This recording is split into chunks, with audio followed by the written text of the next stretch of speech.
Hi guys, welcome back to another video. Today I'm going to be doing a tutorial on how to make cute little fabric pyramid pattern weights. In this tutorial I'll be showing you exactly what you need to make these, how to do it and what you can do with them at the end to make them a little different.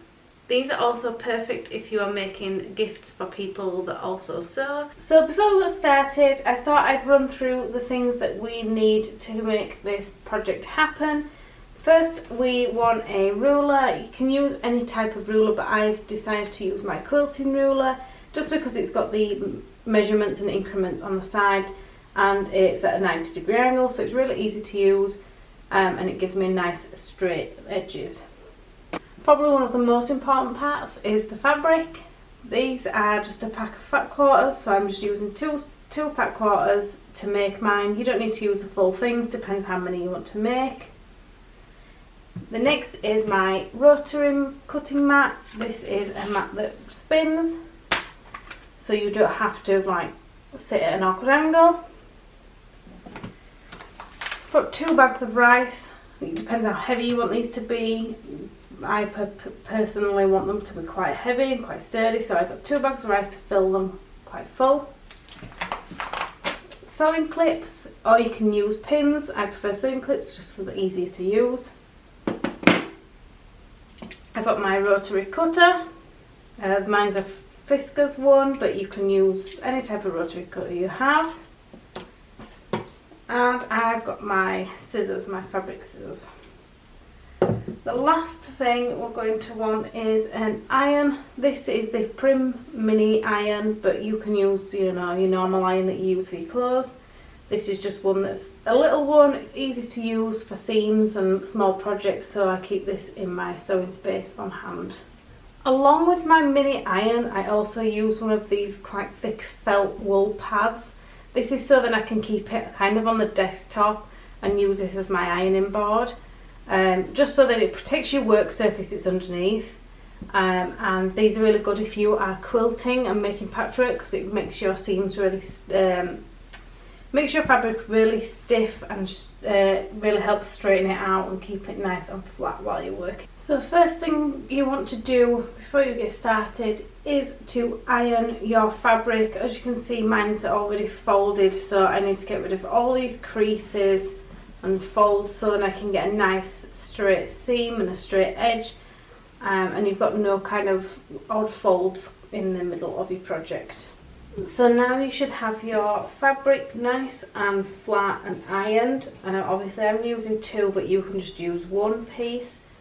So then we create the triangles to create the pyramids, and I'll show you how to do that now. So you're going to want to introduce your cutting mat just to protect your work surface. I'm just going to line up my raw edges.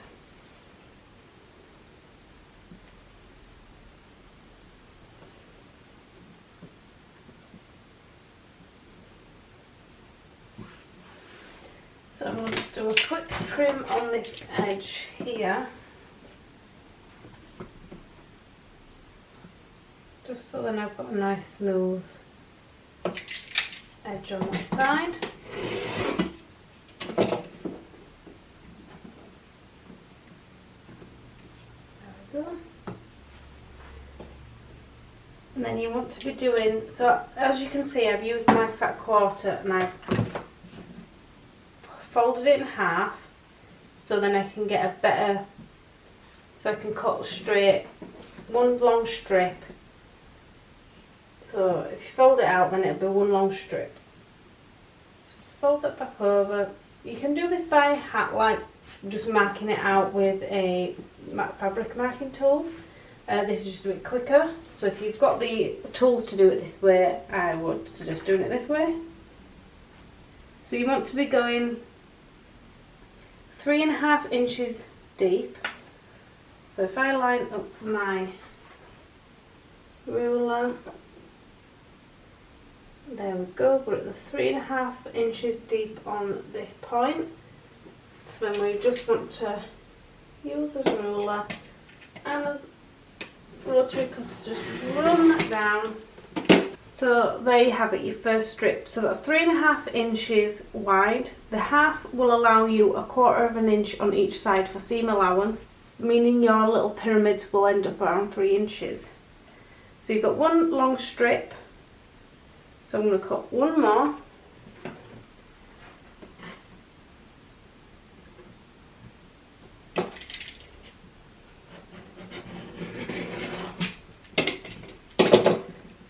One side. So there we have it, we've got 2 strips. From there you're going to want to cut 7 inches. You want to line up this 7, cross that line to there, just going to twizzle it so it's easier for me to cut. So as you can see, I've lined up my 7 with the bottom edge, lined up the nice neat edge, and I can just cut along there, and there's another piece. So if I'll just continue to do that for create a couple more.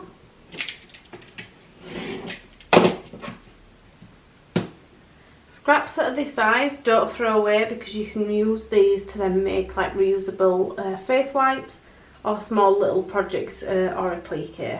So there you have it, your 4 first strips. I'm going to repeat the same process with the other colour fabric, and then we'll move on to the next step. So as you can see, I've got 4 of each strip now. So then I'm going to show you what to do in the next step. So taking one of your strips, you want to put it down so the right side of the fabric is facing up, so you can see the right side. You want to then fold it in half lengthways so it goes into a box instead of being a rectangle, and you want to simply, so then you've got 3 open edges. You want to take the 2 on the side and sew them together. So if I'm just going to pin those so you can see.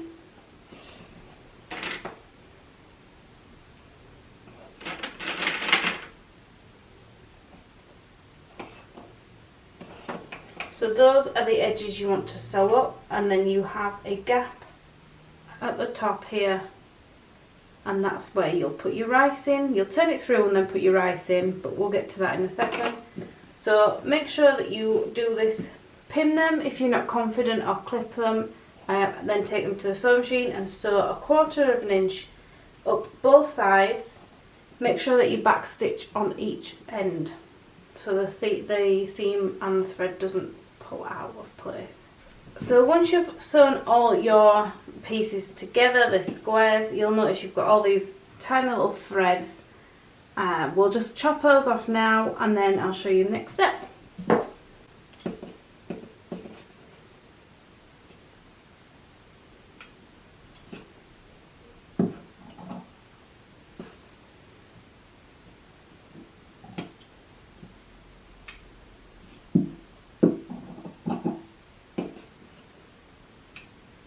So once you've cut all of your remaining threads,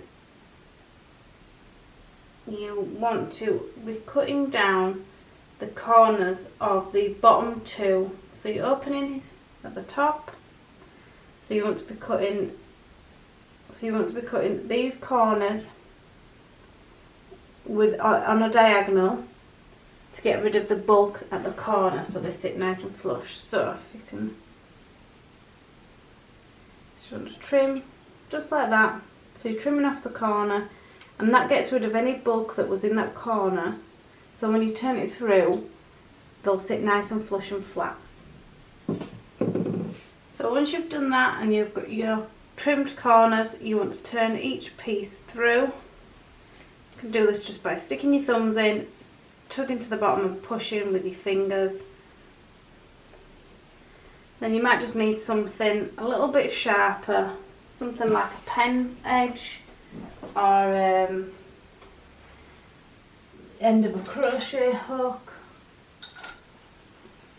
So you might just need something a little sharper. I'm going to use a pen or a crochet hook just to push those corners to a point, just ever so gently, just like so. And then once you've done all those, we're going to iron them again just to make sure that they're nice and flat. You don't want any scruffy seams. These are also, I love making these for gifts. I've got a lot of friends from university who sew, and so these just make really nice gifts to send off for Christmas and birthdays. Also making a set for my mum for Mother's Day because she's just got into sewing, so they make lovely gifts for people. So we'll just run through with those with the iron really quick.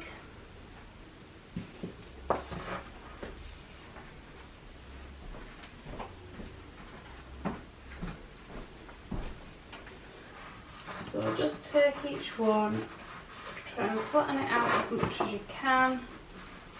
Nice and smooth.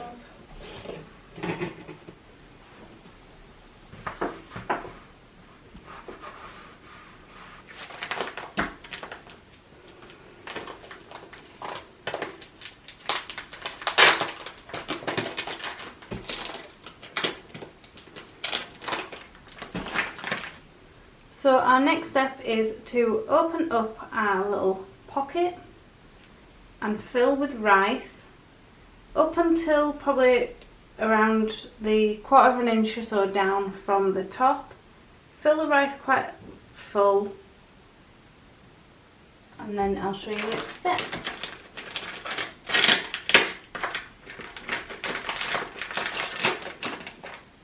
You can use a funnel if that's easier, but I'm just going to use a little opening I created.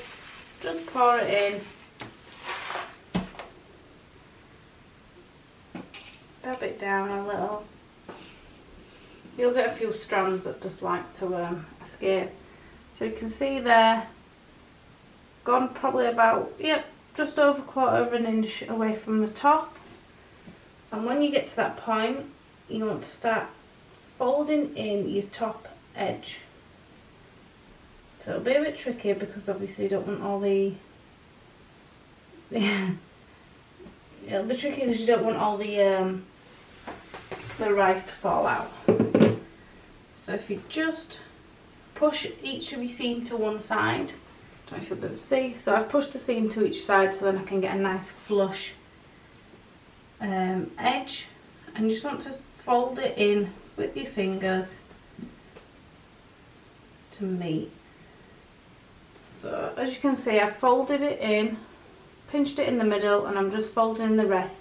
So you want to be going the opposite way to this seam that was already there. So this was your opening here. You want to be going the opposite way, so you're matching this seam and this seam at the top. So I'm just going to clip these into place, ready to sew.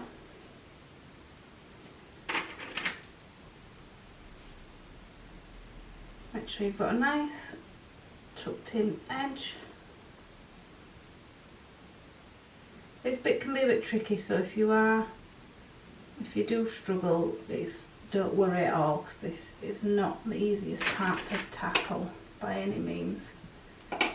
Straighten that bit out a little. There we go.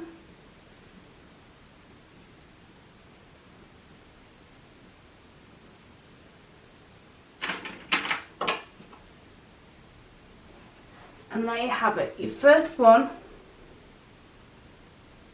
ready to sew. So I won't tip it completely because I don't want the rice to fall out. That's nice and compact, so it's nice and weighty, so it'll hold your fabric in place and hold your pattern in place. So if you just want to pin them or clip them across the top, then you can either sew with the machine or sew by hand in place.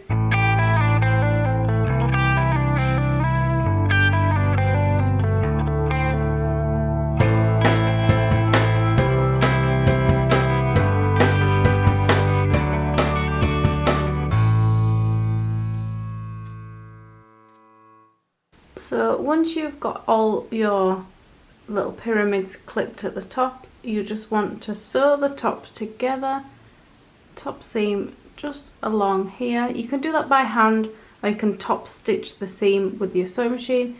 I like to do it by hand just because it keeps it a bit neater and it looks nice. So there you have it, your pyramid pattern weights. So as you can see, they're just really easy to grab hold of, use, and just throw down as a little weight while you are sewing. I hope you've enjoyed this tutorial and easy to follow. If you do prefer to do step-by-step guides with images, I do have a blog post. I will link it in the description. If you've enjoyed this video, please give it a like, subscribe to my channel, and I'll see you in the next one. Bye.